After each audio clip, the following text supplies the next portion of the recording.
We all love Ed and Eddy, and to celebrate the 25th anniversary of the show, looking into A.K.A. cartoon is more feasible than just looking into the show, a step further than your original Ed's video. An indie studio that stood its ground in not only making sure that it has its creative freedom, but making sure that it stood true to the edgy, grotesque 90s vibe. But was this contributing to its downfall? Do not adjust your set!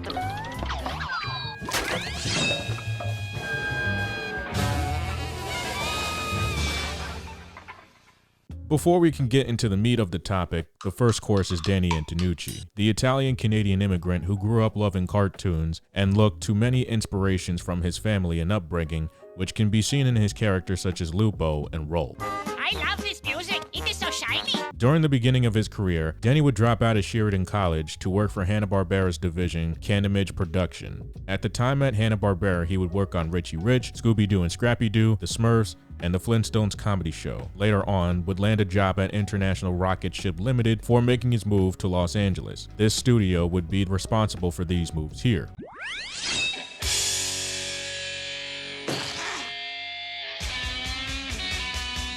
From the late 80s to early 90s, Dandy would make cartoons for different companies under International Rocket Ship. The first show to be created under the company was Lupo the Butcher. The Butcher would get upset at small mistakes he would make, as well as shout profanities at the meat if it didn't come out the way he thought it would. Lupo became a success as a mascot for Levi Strauss & Company, MTV, and Converse. The short film was also revered at Spike and Mike's Sick and Twisted Festival of Animation. Lupo the Butcher was a take on Danny's frustrations working on kids' films for too long and created a grotesque, edgy character that represented something else. Danny would also get into Canadian films such as Heavy Metal, The Chipmunk Adventure, Hooray for Sandbox Land, and Jammed Let's Chop Suey, and Deadly Deposits. By 1994, Danny would make this move that would blow up his career.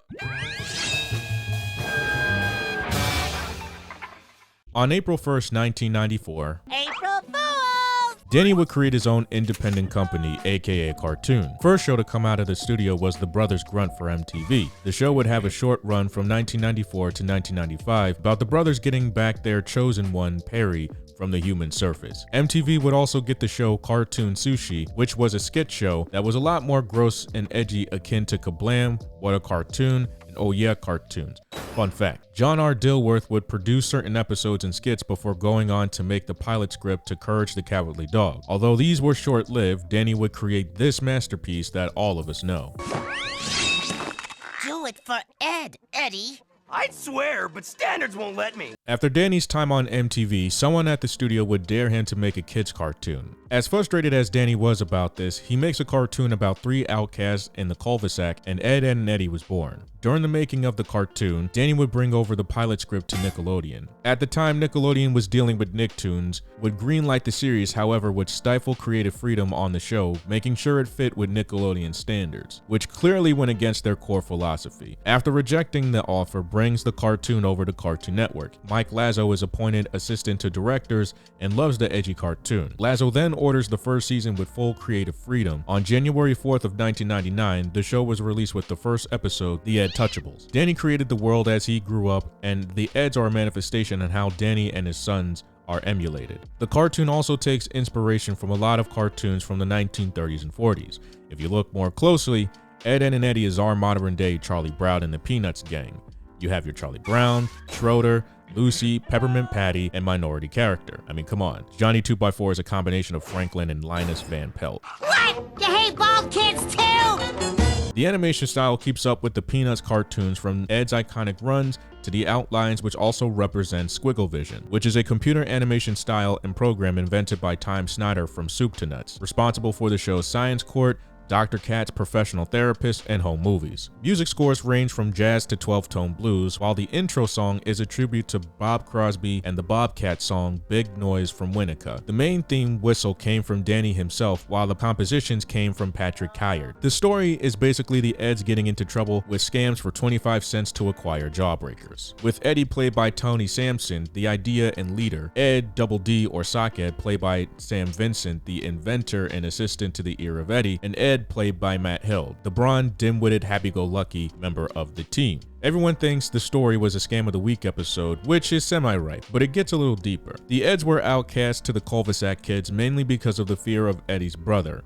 who used to terrorize and swindle the kids. Eddy followed in his brother's footsteps to gain acceptance, plaguing Eddy's attempts to be a part of the cool kids. It wasn't until the episodes Oh Ed 11 and Ed is Born and Ed Pass It On do you understand why Eddy is the way that he is and tries so hard to make himself look cool. But with him and the Eds being rejected, do you find the dynamic of the Eds to be a triangular balance? Eddy comes up with the ideas that usually don't have certain malice and comes from a place where he wants to profit. Almost every scam he does comes from him wanting to get back at the cul-de-sac kids. Double D, although helps assist Eddy with his scams, also becomes the rational mind and talks to Eddy on a level in which he can understand, while Eddy rejects certain things till the last minute, looks to Double D to balance his ideas. And Ed, while slapstick as well as Eddy's punching bag at times, is the base of the friendship. While he may be slow, he cares about Eddy and Double D, while using his Lenny-like strength and loyalty to be there for his friends. The cartoon follows the Peanuts formula, making the parents non-existent or silhouettes to represent an adult authority. And later seasons would change seasons to change the world of Peach Creek and to see what the Eds would be like in a setting not like the cul-de-sac. The show was a huge success with Cartoon Network. The show would win a Reuben Award, a Soken, and Leo Awards, as well as 11 nominations. Didn't we win an Emmy for that episode? Hardly. While being viewed in 29 million households during its launch. Cartoon Network would also release music video shorts such as The Incredible Shrinking Day and My Best Friend Plank, released in 2002 and 2003. While the network would release best-selling video games Ed, Edd and Eddy Jawbreakers for the Game Boy Advance, Ed, Edd and Eddy Giant Jawbreakers for mobile phones in 2004, Ed, Edd and Eddy The Misadventures in 2005, and Ed, Edd and Eddy Scam of the Century in 2006. The show would also receive 4 specials for the holiday season such as Hanky Panky Hubbabaloo, Boo Ha Ha, Jingle Jingle Jangle, and The Eds Are Coming, a CN Invaded special.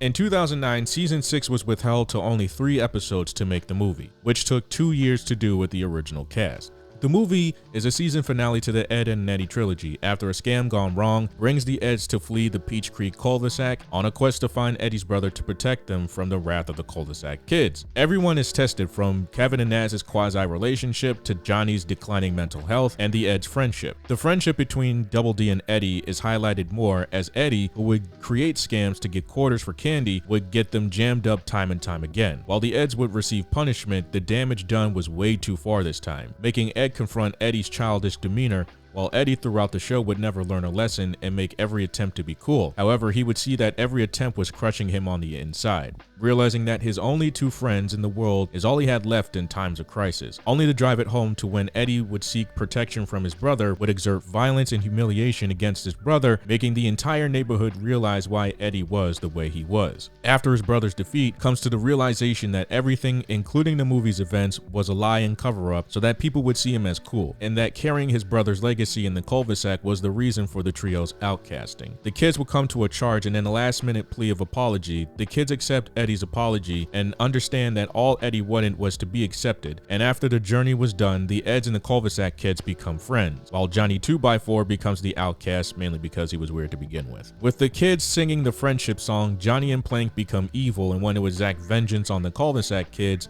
but fail to do so. Ed, Edd and Eddy was a huge success for A.K.A, but after 2009, Danny would sign with Wild Brain and would get into a deal with Netflix to make Snockrocket in 2017, but gets canceled due to Danny wanting creative freedom. And after that, we haven't heard anything since then. And maybe it's good that way. Danny Antonucci gave us laughs, funny sound effects, and timeless classic. However, demands full creative freedom, which corporate executives fail to understand. That's how A.K.A cartoons are made. If there is no creative freedom, why create cartoons? I wouldn't want another Ed, Edd and Eddy reboot. The kids are all friends, and the trio scams are done, since they can get Jawbreakers from Kevin. You could do something with Johnny and Plank, but it won't be as good. Understanding why we haven't heard from Danny after the Big Picture show is understanding. After Cartoon Network had made bad business deals, A.K.A would lose its status as an out-of-house animation studio and would need to look elsewhere. But without creative freedom, we don't get a Danny Antonucci classic. Excuse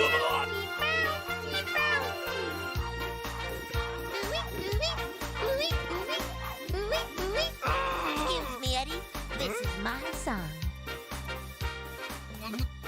If you can't beat 'em, show 'em.